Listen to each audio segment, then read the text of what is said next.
আমিন والصلاة والسلام على سيد المرسلين وعلى آله وصحابه أجمعين।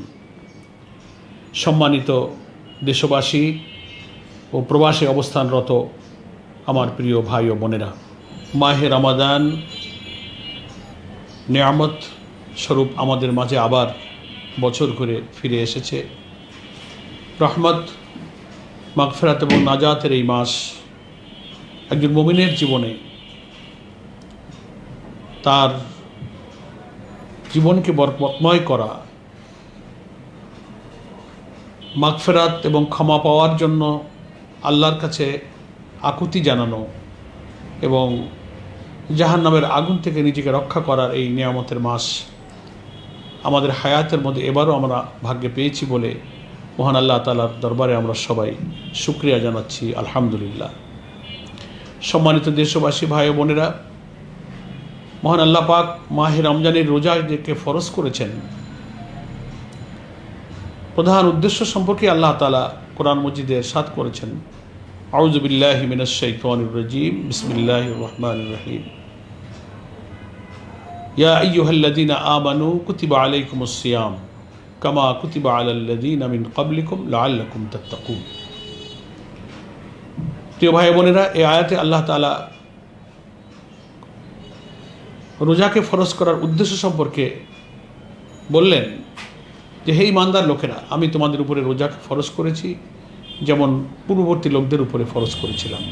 আশা করা যায় তোমরা এর থেকে তাকওয়া অর্জন করবে। তাকওয়া অর্থ হচ্ছে আল্লাহকে ভয় করা, আল্লাহর কাছে জবাবদিহি কৈফিয়ত তার পাকড়াওকে ভয় করে দুনিয়াতে অন্যায় থেকে, নাফরমানি থেকে, পাপাচার থেকে নিজেকে বাঁচিয়ে রেখে চলার যে নৈতিক শক্তি, তার নামই হচ্ছে তাকওয়া।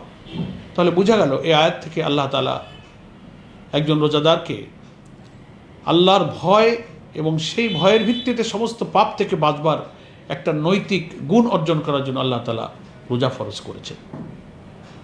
মানুষ সারাদিন সুবে সাদেক থেকে সূর্যাস্ত পর্যন্ত ক্ষুণ্ণবৃত্তির চাহিদা দমন করে নিজের প্রবৃত্তিকে, নফসানিয়াতকে দমন করে রুহানি শক্তিকে বাড়িয়ে দিয়ে পাপের প্রতি ঘৃণা জন্মায়, পাপ থেকে বাঁচার আত্মিক শক্তি অর্জন করে।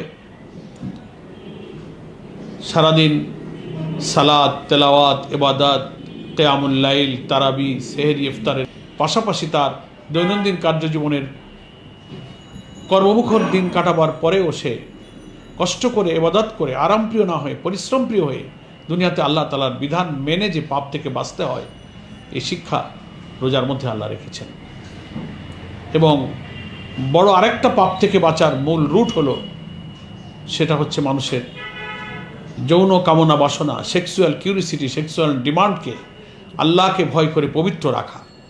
মানুষের এই কাম প্রবৃত্তিকে পূর্ণ করবার জন্য হালাল উপায় আল্লাহ তাআলা যে বিবাহের মাধ্যমে বৈধ প্রথাকে মুসলিম উম্মার জন্য নির্দেশনা দিয়েছেন, এর বাইরে কোনো উপায়ে তার এই খারাপ কামনা বাসনা, এই কুপ্রবৃত্তি চরিতার্থ করতে গেলেই তখন পাপ কাজের রুট বেরিয়ে যায় এবং সে অনেক পাপ কাজে জড়িয়ে পড়ে। সম্মানিত ভাই বোনেরা, এটাও রোজার একটা শিক্ষা যে সুবে সাদেক থেকে সূর্যাস্ত পর্যন্ত বৈধভাবেও আল্লাহর অন্য 11 মাস যে পদ্ধতিতে তার এই কাম প্রবৃত্তি চরিতার্থ করা বৈধ ছিল, সেটাও আল্লাহ তাআলা এই সময়ে হারাম করে দিয়ে তার প্রবৃত্তিকে কন্ট্রোল করে এই পাপ থেকে নিজেকে বাঁচাবার একটা নৈতিক অসাধারণ প্রশিক্ষণ এই সিয়ামের মধ্যে রেখেছেন। সম্মানিত ভাই বোনেরা, তো এই নৈতিক চরিত্র অর্জন করে আল্লাহকে ভয় করে দুনিয়াতে আল্লাহর হুকুম মানার যে প্রশিক্ষণ রোজা থেকে গ্রহণ করলাম, সমাজে, রাষ্ট্রে,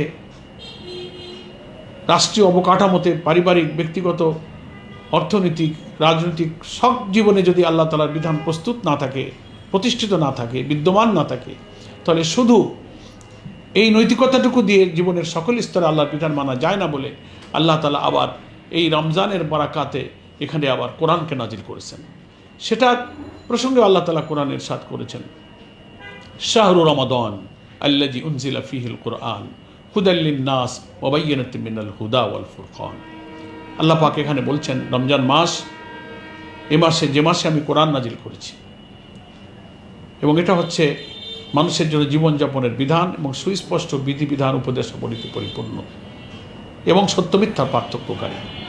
তাহলে এই বিধান আমাকে দুনিয়াতে জীবনের সর্বস্তরে প্রতিষ্ঠিত করলেই রোজা থেকে অর্জিত এই তাকওয়ার গুণকে কাজে লাগিয়ে আল্লাহর বিধান মেনে পূর্ণ মুমিন হওয়া যায় বলে আল্লাহ তাআলা এই দিনকে আবার সমাজে রাষ্ট্রে প্রতিষ্ঠিত করার জন্য নির্দেশ দিয়েছেন।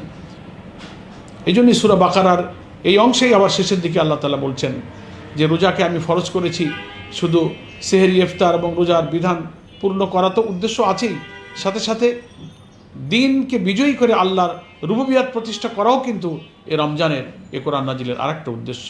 সেটা আল্লাহ তাআলা বলছেন এইভাবে যে ওয়ালি তুকমিলুল ইদ্দাতা ওয়ালি তুকাব্বিরুল্লাহ আলা মা হাদাকুম ওয়া লাআল্লাকুম তাশকুরুন।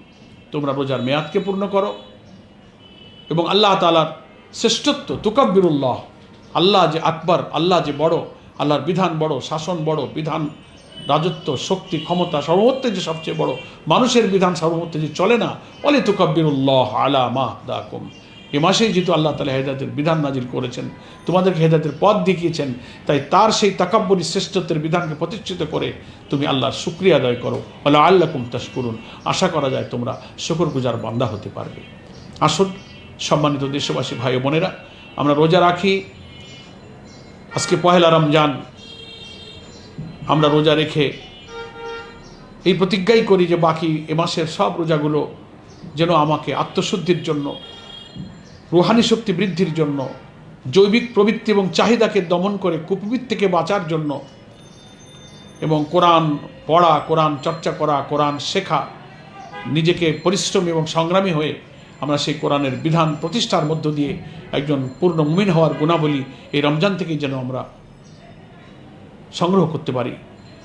এই রমজান কোরআন নাজিলের মাস, সেটাই আল্লাহ কোরআনে বললেন। আবার এই রমজান কোরআনের জন্য যুদ্ধ করার মাস। প্রিয় নবী রমজানের 17 তারিখেই বদরের যুদ্ধে অংশ নিয়েছিলেন, সেটাও ছিল 17ই রমজান। আবার এই রমজান কোরআনের বিজয়েরও মাস। 8ম হিজরির 10ই রমজান আল্লাহর নবী 10,000 সৈন্য নিয়ে মক্কাকে বিজয় করেছিলেন। ফলে এই রমজানে কোরআনের নাজিলের মাস, কোরআনের জন্য সংগ্রাম করার মাস, কোরআনের বিজয়ের মাস। আজকে আমাদের প্রিয় জন্মভূমি বাংলাদেশে রমজান মাস আবার বছর ঘুরে ফিরে এসেছে। 5ই আগস্ট 2024-এর জুলাই অভ্যুত্থানের মধ্য দিয়ে নতুন বাংলাদেশের যে স্বপ্ন আমরা দেখছি, শোষণ, জুলুম, বঞ্চনা, বৈষম্য, নিপীড়ন, নির্যাতন, লুটপাট, পাপাচার, অনাচার, কর্তৃত্ববাদী শাসন থেকে বেঁচে আমরা যে মানুষের সুবিচারপূর্ণ যে সমাজ আমরা চাই, সেই সুবিচার শুধু কোরআনের বিধানের মধ্যেই আছে। আসমান থেকে নাজিল হওয়া ঐশী জ্ঞানের ভিত্তিতে যে নির্ভুল কেতাব কোরআন, যে রমজানে নাজিল হয়েছে, ওই কোরআনের কল্যাণ রাষ্ট্রের মধ্যেই মানুষের সেই সুবিচার রয়েছে। আমাদের সোনার ছেলেরা, কলিজার টুকরা সন্তানেরা যে রাজপথে স্লোগান দিয়েছিল জুলাই অভ্যুত্থানে, উই ওয়ান্ট জাস্টিস, সেই জাস্টিস, সেই সুবিচার হচ্ছে কোরআনের মধ্যে, ঐশী জ্ঞানের মধ্যেই রয়েছে সেই সুবিচার। আসুন কোরআন নাজিলের এই মাসে, কোরআনের জন্য যুদ্ধ করার এই মাসে, কোরআনের বিজয়ের মাসে, তাকওয়া অর্জনের এই মাসে আমরা কোরআনকে পড়ি, কোরআনকে বুঝি, কোরআনের চর্চা করি, কোরআনের দাওয়াত দিয়ে আমরা আমাদের সেই স্বপ্নের বাংলাদেশ, সেই কোরআনের কল্যাণ রাষ্ট্র, বরকতময় রাষ্ট্র প্রতিষ্ঠার জন্য আমরা সকলেই নিজেদের জীবনকে একটা লক্ষ্যে পরিচালিত করি। মহান আল্লাহ তাআলা আমাদের সকলকে সেই তৌফিক দান করুন। আমিন। ওমা তৌফিকি ইল্লা বিল্লাহ। হাযা মা ইনদি ওয়াল ইলমু ইনদাল্লাহ আলাইহি তাওয়াক্কালতু ওয়া ইলাইহি উনীব।